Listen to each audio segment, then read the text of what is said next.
Thank God. That'll drive me nuts. Come sit right here. We got a front row seat to the things you fear. The Mini Show. Let's talk paranormal. Mr. Phoenix Nicole. We go where the dark is normal. The Mini Show. Say it loud, say it slow. And don't forget, let's talk paranormal. Oh, it's that stinking day again. It's Friday. Oh, so how's your day been going, Nicole? So far, busy? My day has, I don't know what it is with Friday, but my day's been absolutely crazy. It's like, I feel like I'm always in a rush, and it's, because I work in the morning, I try to get off around 5 o'clock, and Friday's just one of those days that people want to get their nails and stuff done for the weekend. And then, Oh, yeah. unfortunately, I have this issue at home with my dogs, with the puppy being fixed, and now the dad's like attacking the puppy all the time. Uh-oh. So I have to walk them all three separately. And it's a lot for me to walk, two 70-pound pit bulls and then the other 40-pounder, but it's hot outside. It's like, it's just a lot, but I try to stay as positive as possible, and I just keep trucking. So I'm here. I'm tired. I'm sweaty. It's all good. We have a wonderful guest. She goes by Medium Red, and I'm going to bring her on right now. Hi. And see, she knows the tricks on this because she's a podcast host herself. Oh, great. Perfect. Quit licking me. Uh-oh. I think we. Oh, there we go. Yeah, now you're good. Now I'm good. Oh, look at the baby. Stop it. That's the puppy. Oh, sweet. Well, thank you for having me on, you guys. I'm looking forward to this. This is fantastic. Thank you. Awesome. Thank you. I'm just gonna get that random question out of the way. What got you started in paranormal? Ooh, wow, gosh. The biggest question needs the all-in-one answer. Actually, probably, hope there's no haters out there. Amy Bruni probably got me into this. Nice. Amy Bruni, my husband's in the concert business, and I've had this gift since I was 5 years old, but wasn't using it professionally. And back in 2021, my husband's like, oh, my boss is buying this Amy Bruni show where she's going to come out, talk about her book, talk about her paranormal experiences, and the TV show Kindred Spirits. And do you kind of think we can do something with this show? And I said, absolutely. It's a very niche market. You're going to have to go to the paranormal groups. You're going to have to go to all these different, more paranormal and ghost hunters kind of locations and kind of market it through them. And he's like, well, you've always had your little toe dipped in there. So do you think you can help? And I'm like, yes, I can do that. So I did. I kind of pumped it out there to the paranormal groups and everything like that. And we did a contest and for a couple of people to win a meet and greet, 2 tickets to the show and a meet and greet. And while Amy was doing her rehearsal, going through her PowerPoint presentation, making sure that it was working and everything, she had a mishap. A cord wasn't working.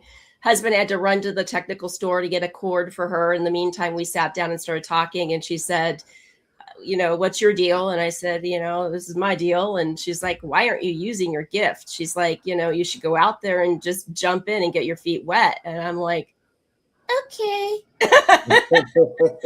So I did. And it just kind of worked out that actually one of the winners that was there, her name was Misty Cahal, and local as well. And she approached me and thanked me for winning the tickets and everything. And then asked me what my deal was. I'm like, why is everyone asking me what my deal is tonight? But I'm like, I'll be happy to answer that. And I said, well, I'm a medium. And she's like, well, we're looking for a medium for our team. And I said, oh, okay. she's like, why don't you come join us on an investigation and we can kind of see how it works, you know, see how we gel, see if it works out. And I said, sure, that's perfect. So I went on an investigation with them, and then the rest is history. Here I am. Now I'm on 3 teams, consulting for 3 different teams. 2 teams here locally in Arizona, and actually 1 team in Michigan, actually. So, there you go. That's me. Nice. And at the end of our intro video, that is the lovely Mini Vinny, by the way. Yep. I was just saying, Nicole, I was picking up, like, you know, big personality. I'm like, you know, was that an oxymoron? You know, little Vinny, Mini Vinny. Kind of, yeah. And I'm like, you know, he's like, nope, he was only 3'5", and I'm like, well, it's the personality that was big. Yeah. Okay, now I'm getting it. You know? And then I was like, you know, he basically he's like a smart ass. He's a prankster. Yep. You know, he was telling me, like, you know, basically, hey, dude, why don't you talk to me? I'm here. Hello, I'm here. So it was kind of funny. Cool. Telling him, like, you know, you need to talk to him. He really wants to, you know, to hear from you. And and I was like, you know, he kept showing me like these signs on each other's backs, like kick me or something like that, and like 2 peas in a pod. So definitely the prankster aspect, and definitely like where one picked up, the other one took over type of thing. This like intermeshed kind of aspect of each other. So was that something between you and him, Jer? Some of it, we just never got a chance to actually meet in person and do our things that we wanted to do. But we did plan a whole kinds of different things, like Jackass. I was like, man, I want to put you on a skateboard with a leaf blower. He's like, oh, I go, do I have to bubble wrap you first? And he goes, no. Well, and that's what I told him. I said, well, that's Jackass. I could see Jackass where they would put like kick me signs on each other and then walk in the crowd and then see if people would kick each other, you know? So it's kind of that, yeah. you know, sitcom comedian, you know, comedic relief type of thing. So definitely. Yeah. That would be a funny show, though, to have you and a midget friend go in there. I wonder if people would be more afraid to kick you or him. Or him, yeah, exactly. He probably would be saying, "Come on, kick me! Somebody kick me, please! Come on!" Right? He'd be tapping on people's He'd walk up to him, show you. Don't you see the sign on my back? Yeah, exactly. And that's what I kind of pictured. You know, it's like they'd be definitely kicking you, but they wouldn't be kicking him. He'd have to beg somebody to do it. Like, don't, like you said, like, here's the sign. The sign is here. Come on. Yeah. We originally were gonna do a big little person investigating crew and go investigate and stuff, and he was going to be part of it, only because one, I thought it would be hilarious to see a lot of little people run away from ghosts. I'm sorry, I'm not trying to be mean. You can hate me if you want, people, but it would be hilarious. And he's 3'5", and he goes, you won't see me run though. And I'm like, why? And he goes, because I teleport. I'm like, now I really got to see this. Yeah, exactly. No kidding. So. Well, that was funny. Yeah, thank you for letting me tell you that backstage. I was like, yeah, I think this is probably the same guy. But he's like, yeah. And when I said, like, you know, your name, how did you get your name? And he's like, it's an oxymoron. And I'm like, an oxymoron? Were you tall, big, or something like that? But he just smiled. So I was like, okay, maybe it's the personality. And it's the big personality. You know? Yeah. Not definitely little, but very big and very like out there, charismatic. So most definitely. So what's one of your scariest moments that you've had in investigating? I would say probably I went to it was 2023, I think it was. I was in Clifton, Arizona, which is a very huge mining town. Phelps Dodge, that kind of silver, copper mining town. Mm-hmm. And it goes way back to the 1800s. And we were there on an investigation, and I was greeted by a woman who she presented herself, and I don't want to be cliche, but in like this white dress, but it was like more of a white negligee of the time of 1800s. And she had her hair up, but it was really loose around her face, not at the time to be prim and proper. So I knew instantly she was a lady of the night. Okay. And I saw a vision of her on the street in the 1800s, and I'd never been to this town, and I'm an Arizona native. I'm probably the worst Arizona native around that doesn't know much about my own city and state.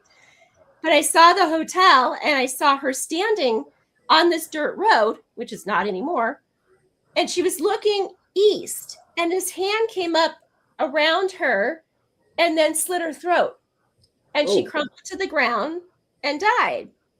So my husband, this is like prior to even being at the hotel, I was gurgling. We were watching television, and I was having this vision. I started gurgling, and my husband's like picking up the phone to call 911, thinking I'm having a heart attack or something. And I'm like, no.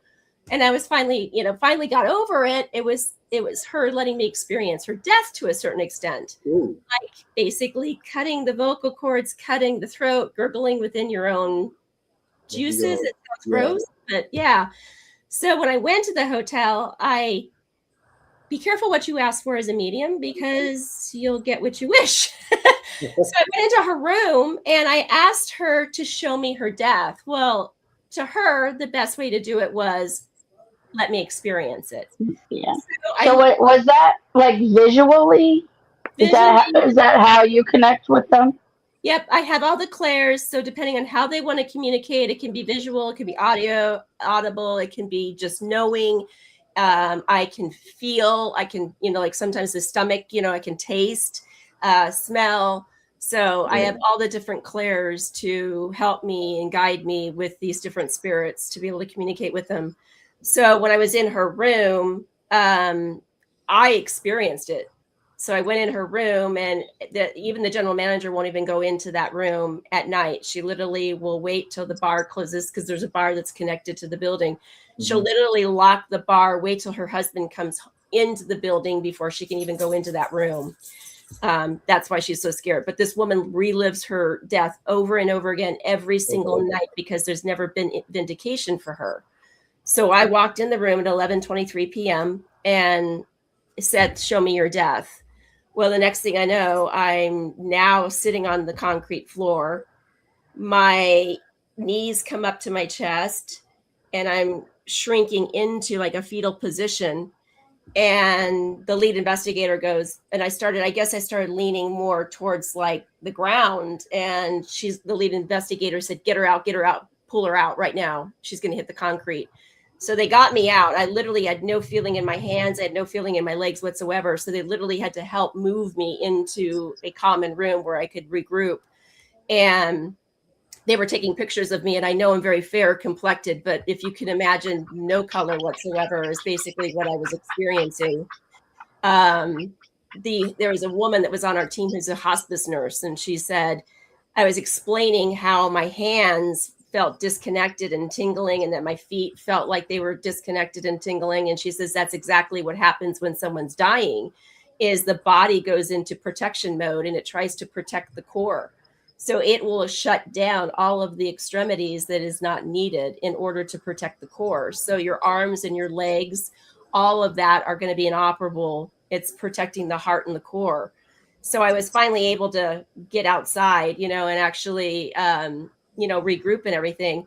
And she literally showed me her death. And she didn't know who her assailant was until after she died. And it was her husband. So he was a miner, a local miner. Oh, wow. They needed the money. And he agreed for her to be able to be a lady of the night as long as she did not fall in love with one of her clients. She fell in love with one of her clients. And it was one of that mentality, well, if I can't have you, no one can have you. Yeah. So he came in and slit her throat. It took her 23 minutes to bleed out. She sat with her body during that time until 10 a.m. the next morning when her body was discovered. Oh, wow. So she wants vindication, but how do you vindicate an 1800s murder? It was like 1870. How do you vindicate that? Do a mock trial? Yeah. We've talked about going down and doing a mock trial to help her, but she literally relives her death. And that's why the general manager does not even go into that part of the building, because of the fact of it. She feels it. She's affected by it. So wow. So that's my scariest one. That would be scary. That would be scary. to help her move on? Would that be the getting the truth out there somehow? Right. But I think more importantly, I think if we did a mock trial and put her husband on trial and convicted him, I feel like that would help her move on, as opposed to like publicity or a newspaper or something like that. She wants to see that he actually is, paying for the crime. So we've talked about doing a mock trial and just seeing if that would potentially help her move on. That would be interesting. Huh. It'd be worth doing, worth trying.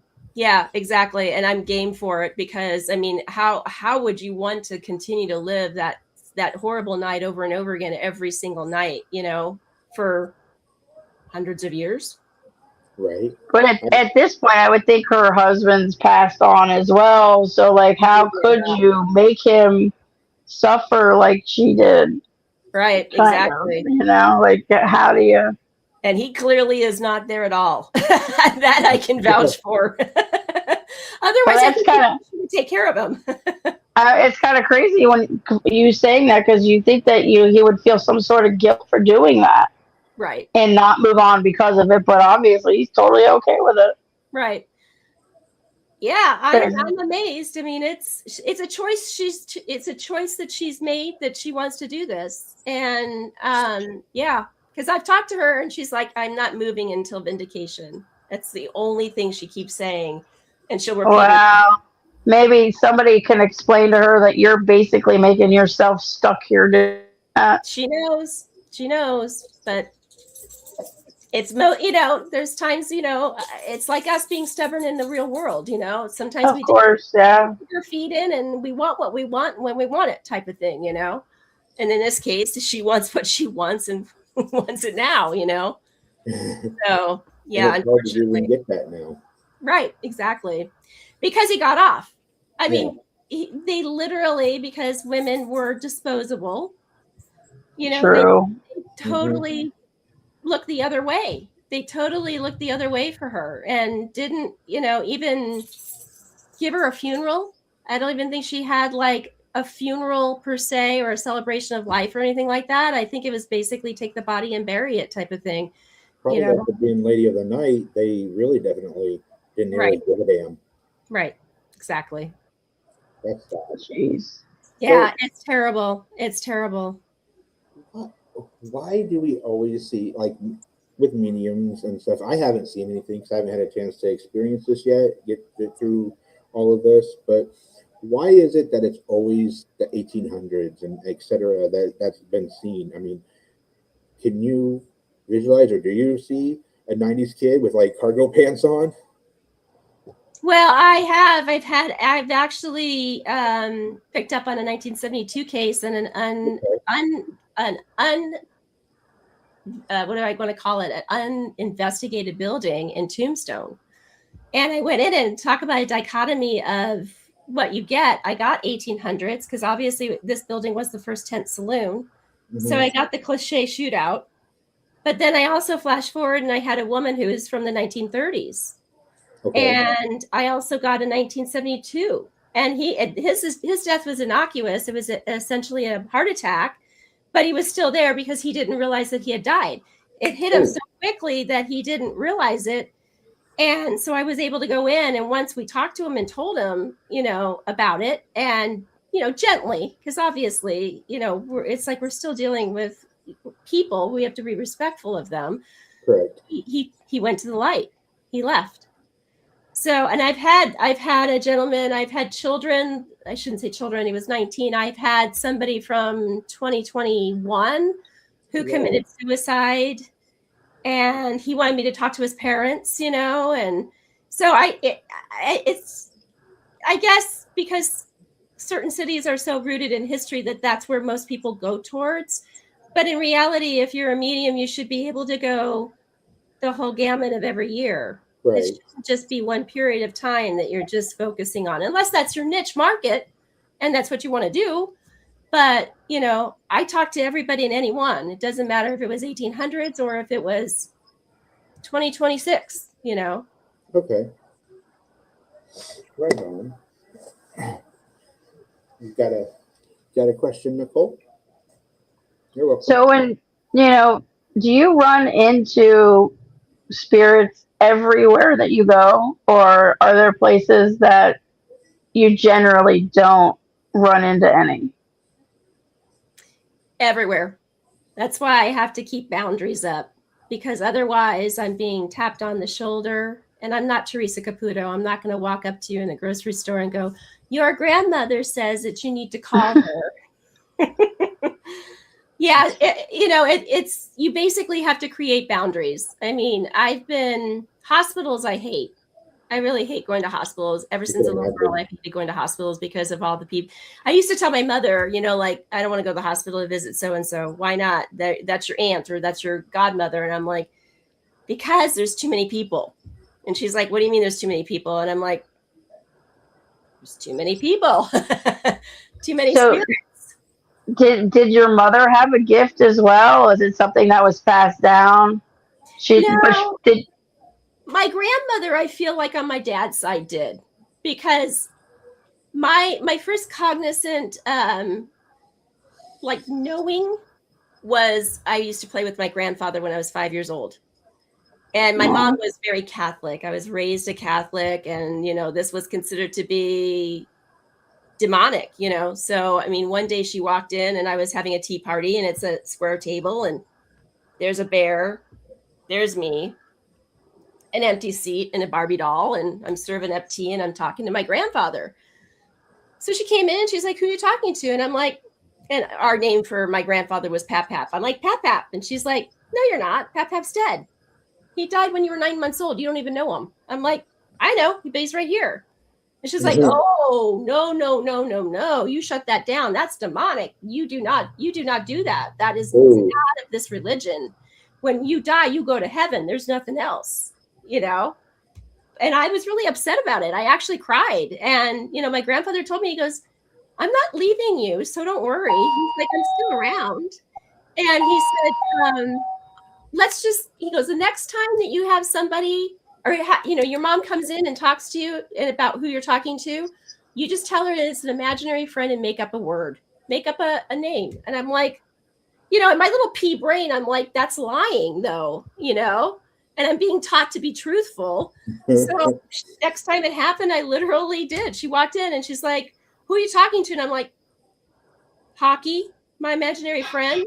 And I felt so bad, like I was going to go to hell because I was lying to my mother. She locked out, shut the door, and never asked me again. So I guess it's okay to have imaginary friends, but it's not okay to play with, a deceased relative. So do they, okay, when they pass, say someone passes away and goes off into heaven, can they come back and visit with you and talk and then go back, get like a day pass or something? Well, the best way that I can describe it is that our souls can become fragmented. So essentially we can be anywhere and any place at any time we want to be.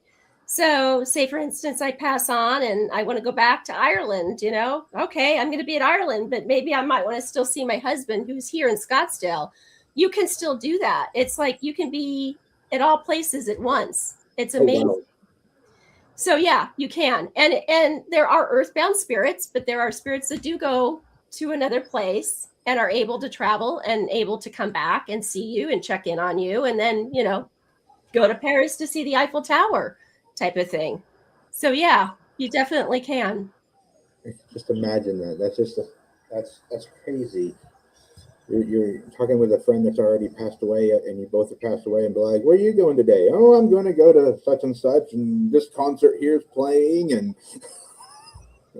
I was talk about a concert. I was at a concert at a facility in downtown Phoenix. My husband was backstage working, and I was sitting there, and there was an empty seat next to me that was where he was supposed to sit.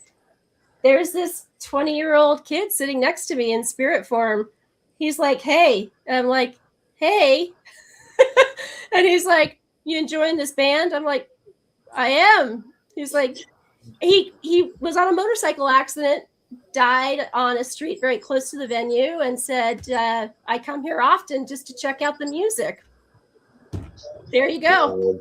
So I'm like, well, that's pretty cool.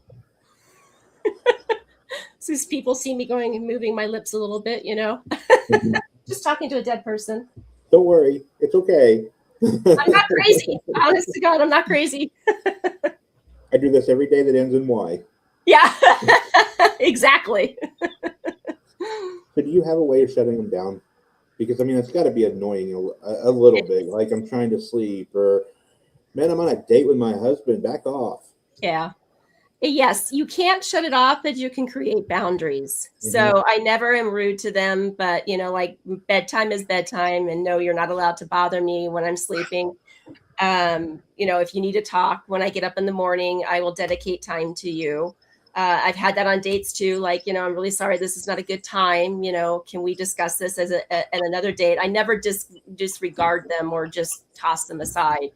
I will give them the opportunity to be able to speak to me at another time. But you have to definitely put boundaries in place. If you don't, I mean, you're just, like I said, you're constantly being tapped on the shoulder, you know, and everybody wants to talk. They want to talk to their loved ones. It's just as much as we want to talk to them, that they want to talk to us. So is it, you mentioned morning. So is it coffee first? Yes. Spirit or spirit and coffee? Oh no, there's coffee. In fact, the gentleman that in Michigan obviously is 3 hours ahead of us. You know, he's always like, I have something to talk to you about, but I can't text you until like, you know, 6 o'clock or 7 o'clock in the morning your time, and it's, you know, like 9 o'clock my time or 10 o'clock, and I'm dying to text you something. So yeah, he's like, I gotta talk to you. No, I'm like, boundaries. I put the boundaries for spirits too, you know. That's funny. Oh man. So we were talking about doing some readings, and I was wondering if you were able to do some demonstrations. Can try. Okay. We did, Mr. Is it Mr. Vinny? I just want to keep calling him Mr. Vinny. That's all. Yeah, that's fine. I just want to call him Mr. Vinny. Yeah, we can try, as long as, I mean, like, again, I might start picking up people that are tuning in. So it's difficult at best, but we'll try. It's like a gallery reading where you got like a room full of people, and which is what I do, you know, gallery readings. But then it's like I have people raise their hand when they start to acknowledge that the person's theirs. Let's see what if I can pick up. I've got a woman that I was picking up, but I think she's around Nicole. And she feels like a grandmother, and it feels like on your father's side, perhaps. Oh, she was fussy about her hair. Like, does this bring through? Like, you know, my hair has to be like, she was one that always got her hair done, and she always had to have it just right. She always had her hair set. Yep. The set and roller thing. Yeah. Yep. And it had to be perfect. And it was a ritual that had to happen because she had to look her best. She was very fussy about how she looked in public. Like the way you look. She always tried to look a lot younger than what she was. Like she was actually my grandfather's sister. I'm trying to think of the name of the lady who she reminded me of. But the lady that was in Greece, you know, with the tight black pants. Oh yeah.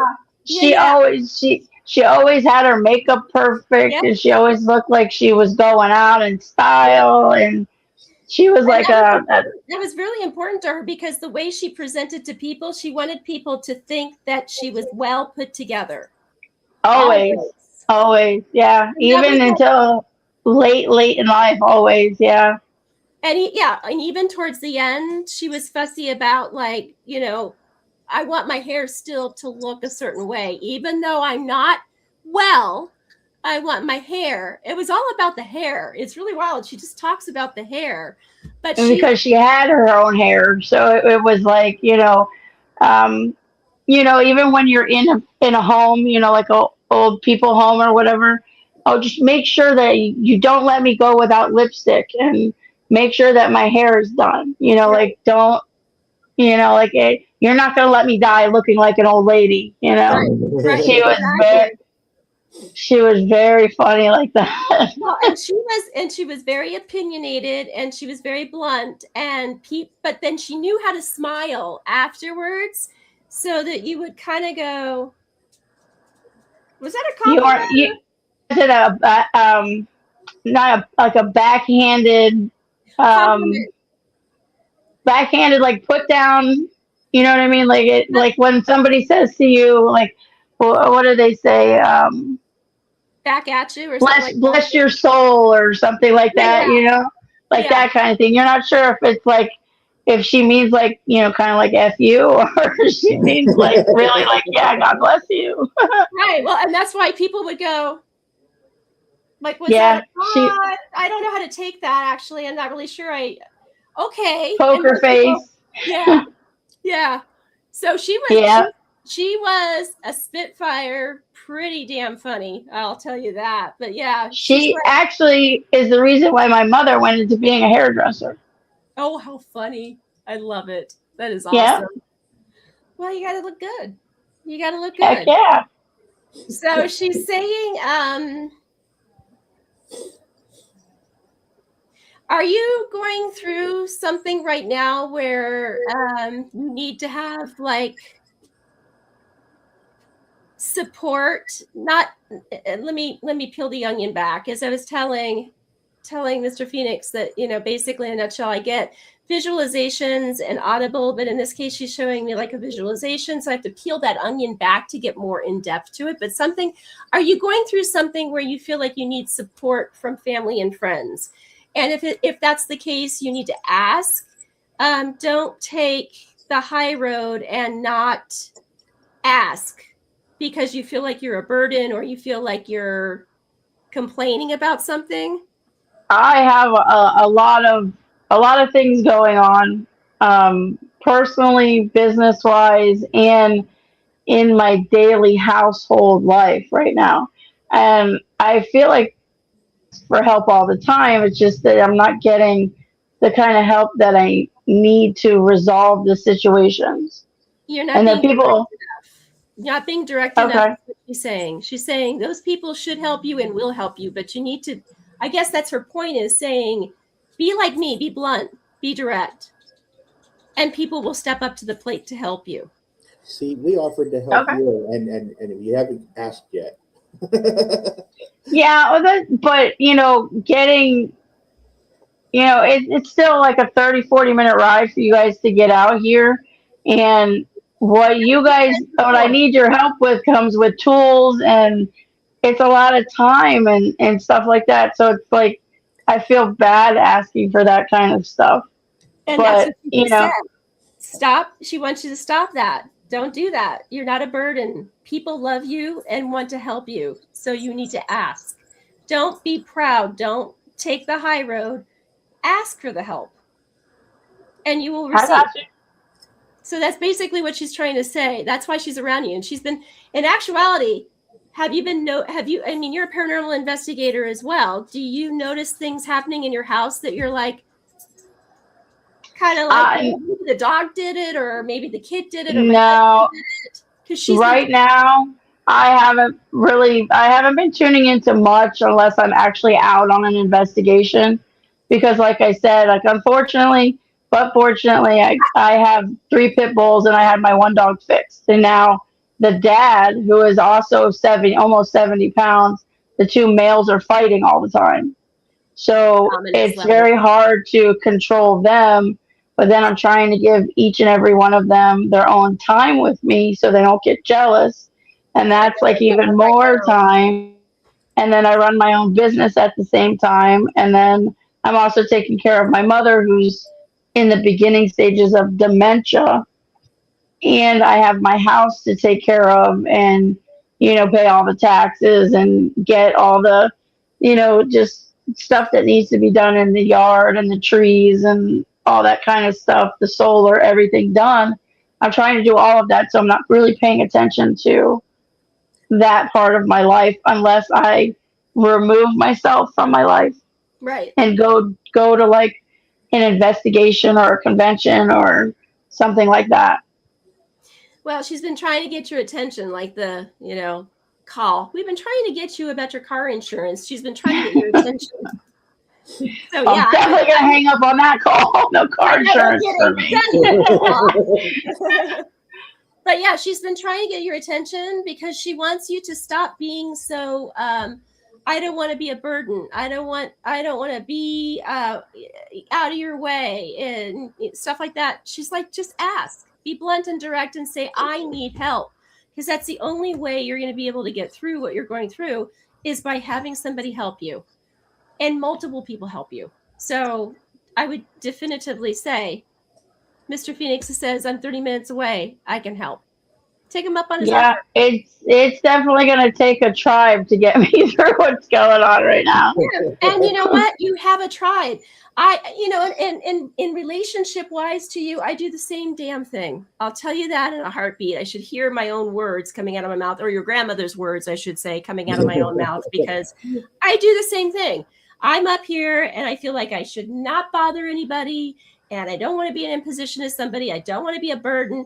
Even to my husband, I'll do this. Like, I know he's got a stressful job. It's not a normal 9-to-5 job. He's in the concert business. And as you know, that's, 24/7, 365. Oh, yeah. So, for me, it's like I try to make his home life so much more pleasurable and stress-free. But then it's stressful for me because I have to hire people to do things, to fix things. And I don't want to ask people to do it. I'd rather hire somebody. But yet I have a tribe that goes, hey, by the way, I'm here and I can help. I'm a breast cancer survivor. And let me tell you, it was very difficult for me to rely on. I've got a little tribe of best friends. And I have to tell you, it was so hard for me to go to them and tell them, I have to have a double mastectomy. I'm going to be out for 3 weeks. I need help. Tim can only take over 1 week. Can you please help me? And, even at that, I was still like, I can do it. I'll just get on a ladder and do it myself, but I'm not allowed to lift my head. I'm not supposed to be lifting anything, but it is, it's that pride that we have, but she doesn't want you to do that. She wants you to ask. Do it. Being strong and independent. Right. Exactly. Yeah, and I've always been that way. I've always done it myself. I've always, I've pressed myself to, just purely being tired all the time to get everything done. Nicole, you're in trouble now. No. Can you see, look at that's my wife. I know. There you go. See, look at half cart will travel. That's awesome. Well, we had talked last week about you guys coming out to help me with the tablet. But things happen. So one of these days we'll get you out there, and then finally my iPad will be working. I don't know why I can't get it to work, but you're gonna figure it out. I don't know what to do with it. Mr. Tech over here. He's the tech guy. Exactly. But yeah, definitely.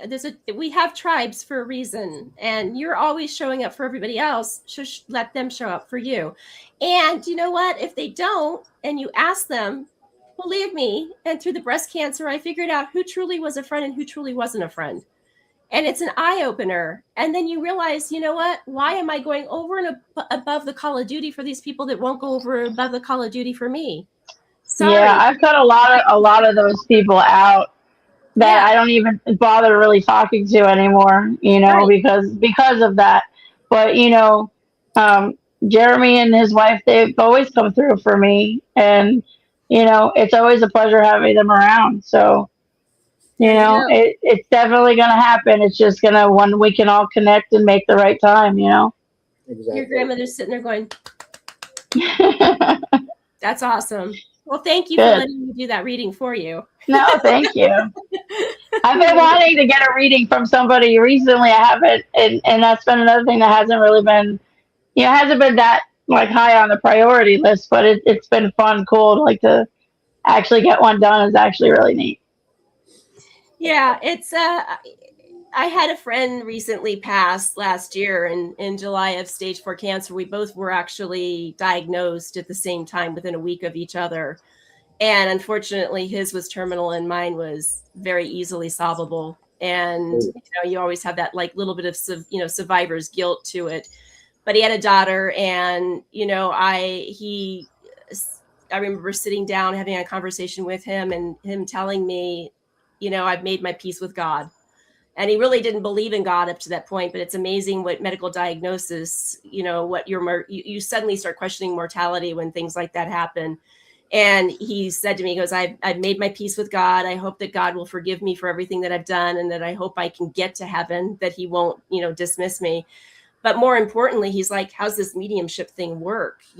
How is it? Can I talk to you from the other side? And I'm like, yeah, we definitely can do that. And he's like, well, how's that going to work? And I'm like, well, let's create a word that, it can't be cat, it can't be bookshelf, it can't be computer, it can't be a word that you use on a common day basis.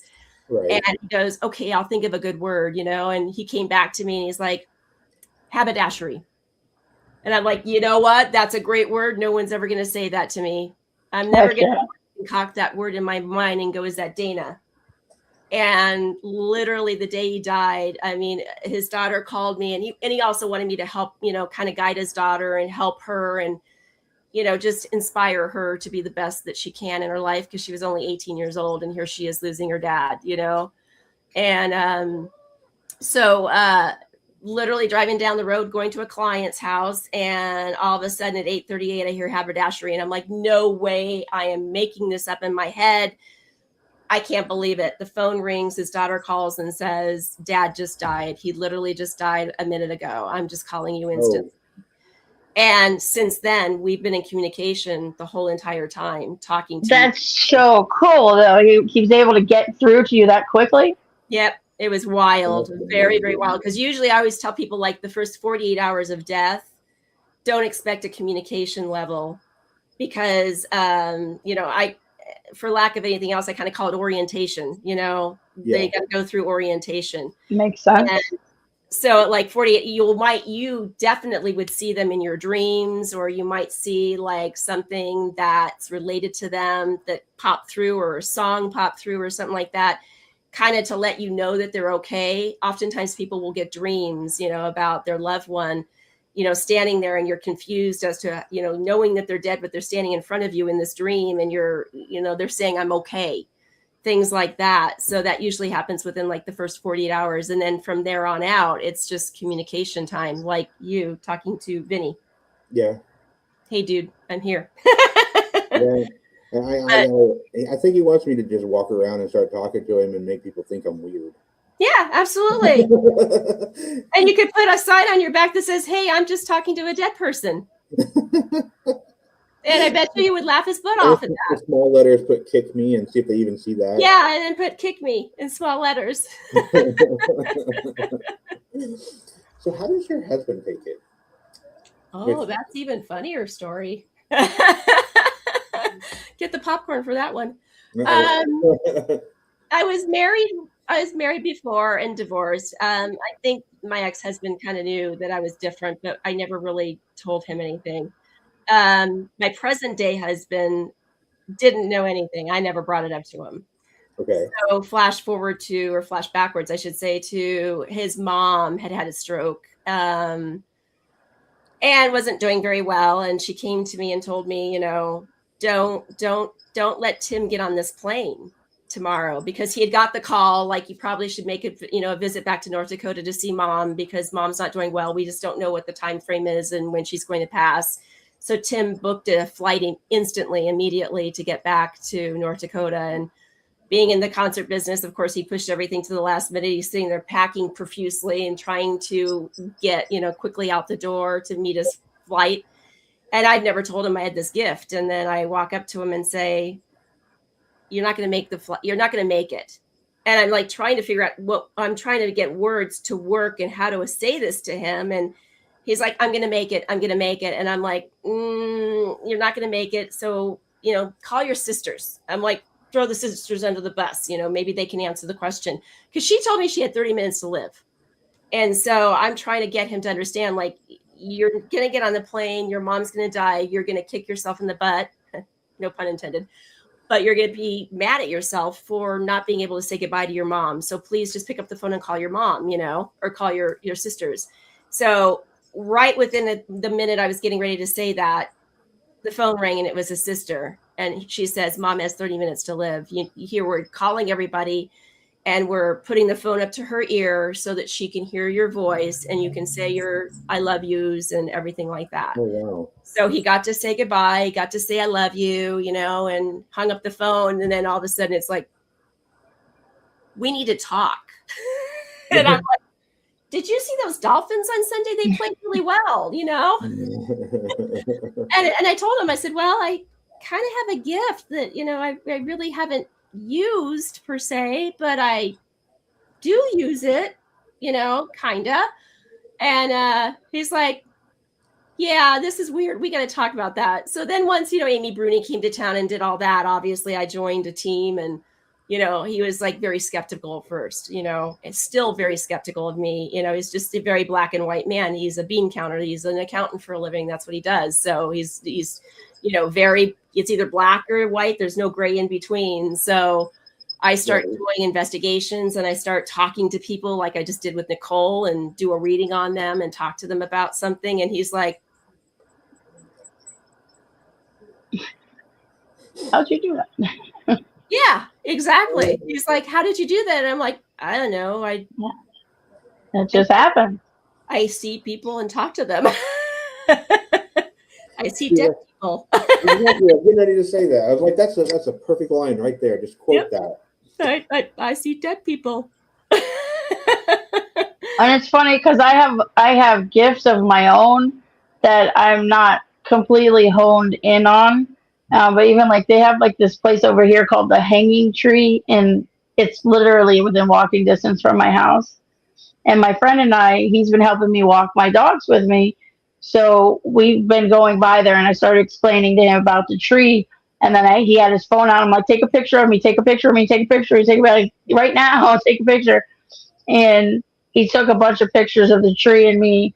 And then when I blew the picture up last night, you could see like a little boy standing behind me. And he's like, how did you know? And I was like, I don't know what it is with me. Like, I don't know exactly.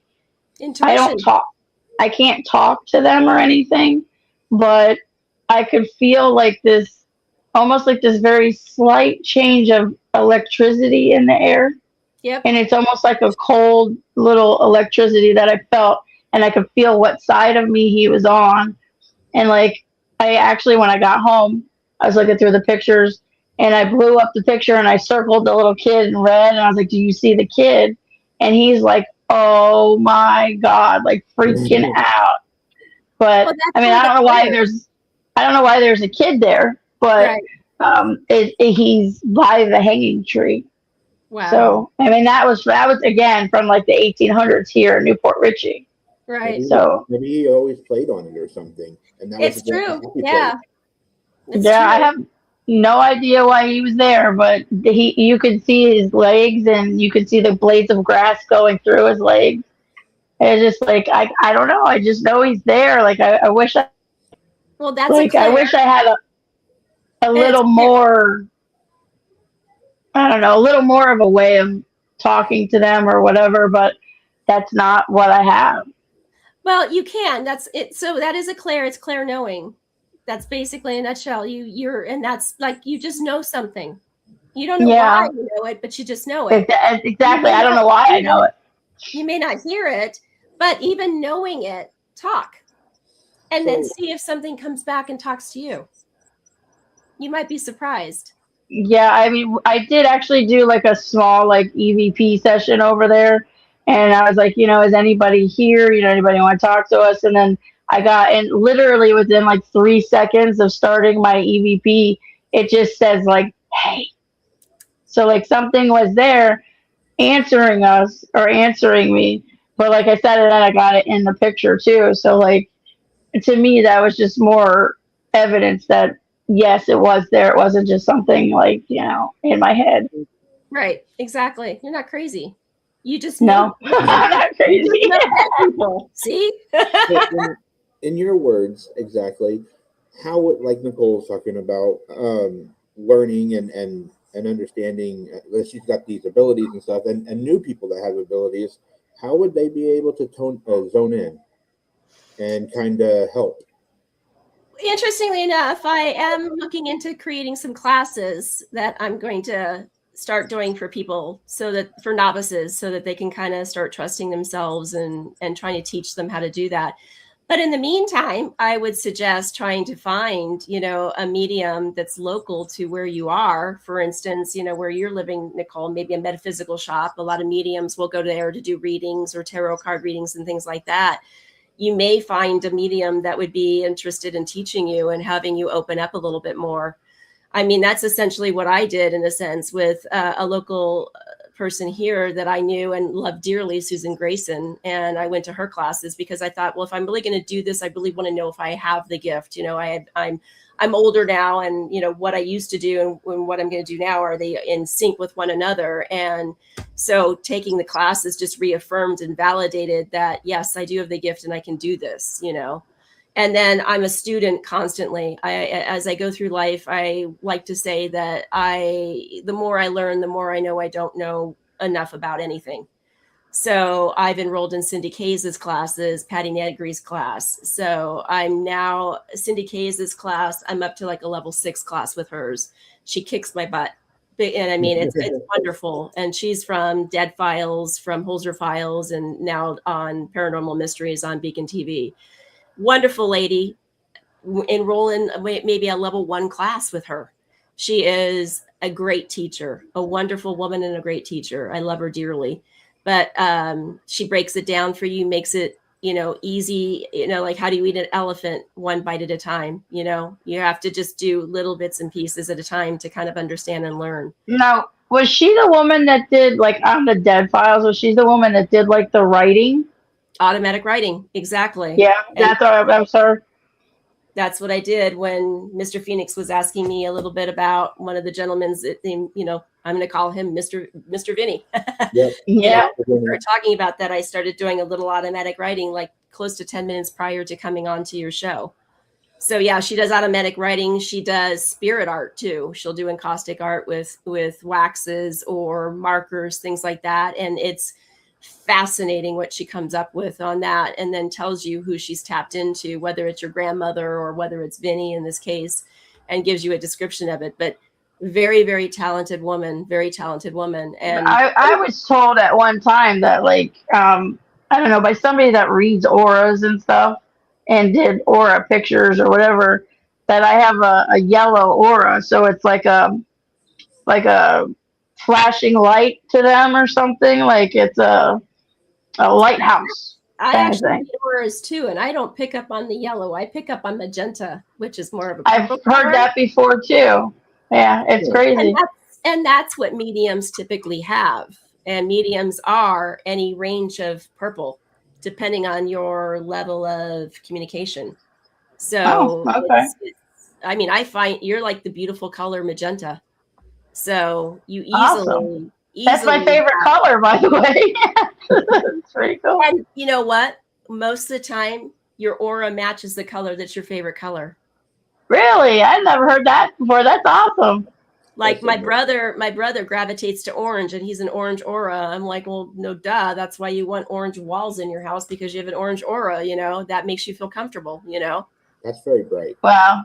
Yeah, I did. Yeah, trust me. And he wanted like Phoenix Suns bright orange. Like, I don't know if my computer screen is telling me the correct color or not, but it's like the color of the letters in the background. They look a little orangey red to me. It's bright, Wow. So yeah, I wouldn't say you're yellow at all. I'd say you're magenta, and you definitely have gifts, and you should explore them for sure. Definitely be confident in them and go and try to take some classes. That'll make you. Well, I noticed when I was doing, so I did paranormal event company for like 15 years. And I noticed the more haunted places I went into, the more, like, I would take pictures and I would get 5 or 6 entities in one picture. And it's like, why are they all like congregating in one spot for me? Because you're like, that's yeah, they're kind of just like, like, yep, hi, here we are, and then the more that I did it, the more I could notice, like when I walked into a room, if I just sit down and kind of like, I don't know, just kind of meditate for a second, um, all of a sudden they were just on me. Like they were just right there. Like it was just so crazy. But the more I went into, the more I was able to tune into them. But now I've been out of it for like 5 years and I'm just getting back into it. So it's just now like I'm, you'll be back I into don't, it no time at all. yeah, I gotta wait and see or jump in or try to figure out a way around it. Like, not a way around it, but a way in it, Right. before, instead of just going to like, I don't have time to go to like 100 different haunted locations, Right. in a year now, but it just is another cool thing that's still there. Well, and I do it remotely. The team that I belong to in Michigan, Shared Paranormal, I do investigations with them. Sorry, my dog wants down. I do remote investigations with them. I just did an investigation with them over Memorial Day weekend, and I did it remotely, sitting in my office while they were at Parachaney Cemetery. So you don't even have to be. I don't have to actually be at the location to be able to do a reading or to tell you what's in the building or any of that. I can literally be here. So yeah, that would be awesome one day to be able to do that. It is. Now, with that being said, we're going to the Henry Ford bungalow in September, and I want to go to that. So I'm definitely flying over there for that particular investigation. I definitely want to be there. But I've already picked up on 4 different spirits, and then I have a great guy that does drawings, and I'll describe them, and he'll do a drawing. Yeah, that's awesome. And so then I can just present the picture and go like, here's who I'm seeing, in the wheelchair on the bluff overlooking Lake Superior, So it's wild. It's just like a basic download instantly. And I write it all down, and then Grady does all my drawings for me. He's done the drawings of the location I did in Tombstone. I actually have it on my Facebook page somewhere, where the 4 different entities that we picked up on, Bob from 1972, and then we have evidence. I mean, we literally can we share those pictures on our site? Absolutely. Yeah, I'll find them and I'll send them to you. I think that'd be cool to have on there. Yeah, I definitely I'll pull them up and I'll send them in Messenger to you guys so you can use them. But yeah, I mean, there's Billy and Francisco who had the shootout. We have Ella, who was a Portuguese immigrant, and then we have Bob. Bobby was the one that I loved the best because and we were filming that for a show, and I went in completely blindfolded and did not know anything about this building, knew nothing about what it looked like or anything like that. But I walked in, and where I walked in was the room that he had died, and I just could not get past the smell. Eventually, they had to pull me out of there because of the smell being so bad. But I said, whoever found the body, I said it was a hot summer day, the air conditioning had broken, and whoever found the body, I can guarantee you, and I don't know if you can still find the person that found the body, but if you were to ask him, and I knew it was a him, if you ask him, if this is ingrained in his head and he can still smell, and that smell and that visualization has never left his psyche.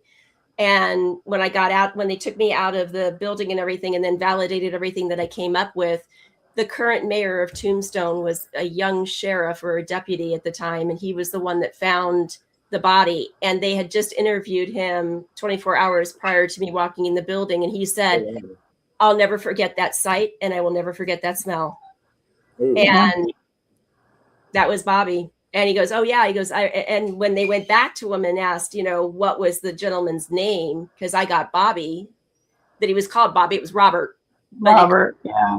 He called him, or his friends called him Bobby. He goes, Bobby, I think it was Bobby. So I was validated on what I picked up on, which, is great. That's what you want as a medium, is you want the validation of like, yep, she was very fussy about her hair. Her hair had to look good. She needed to look younger, That's the validation that I've tapped into the correct person for you. So we've hit 8 o'clock, but I've got 2 more questions. If you don't mind, Nicole, I know you got to go. Absolutely. I'm just curious on 2 things. One, if we go on an investigation, hopefully we get to start doing this soon with Nicole and my wife and me. Would you be willing to do remotely like you were talking about? Absolutely, 100%. Okay. I would love to. I'd be honored to. Thank you. All right. Awesome. And the second question that I wanted to know, is there anybody that wants to say goodbye? Well, Vinny, but he says he wants you to talk to him. I just didn't know if you had just before we left, if you have anybody that's coming at you or I from the really guests, don't. or- Not at this particular moment. Your grandmother, she's completely pleased as pie. Again, I mean, why do I say that? She must have been a baker too. But grandmother, aunt, she must have been a baker because she says, I'm pleased as pie. So. That must be the old Mobile, Alabama coming out in her. Oh, yeah, because I told him, I'm like, why do I say, like, I said wicked sense of humor. Yeah. I'm like, okay, let me peel the onion back. Boston? Those aren't the things you normally say, right? Correct. That's exactly correct. So I have to question when things come out of my mouth, like, pleased as pie. Okay. That's cool. Well, we're going to head off. Thank you very much. It's been a blast having you. Thank you so much. As soon as we get done, don't hang up because I have a couple of things to ask you. Awesome. All right, everybody. Bye. This has been Let's Talk Paranormal. And if you would like, you're more than welcome to go to your page. You have I have a Facebook page, Medium Red, you can go to. My website is mediumredaz.com, so you can go there as well. Yeah, I'm not on Instagram yet or TikTok. I'm getting there. Older, $29.95. So. All right. Thank you very much, everybody. Good night. Good night. Good night. Come on in, don't lock that door. One more tale and we ask for more. The Mini Vinny Show. The Mini Vinny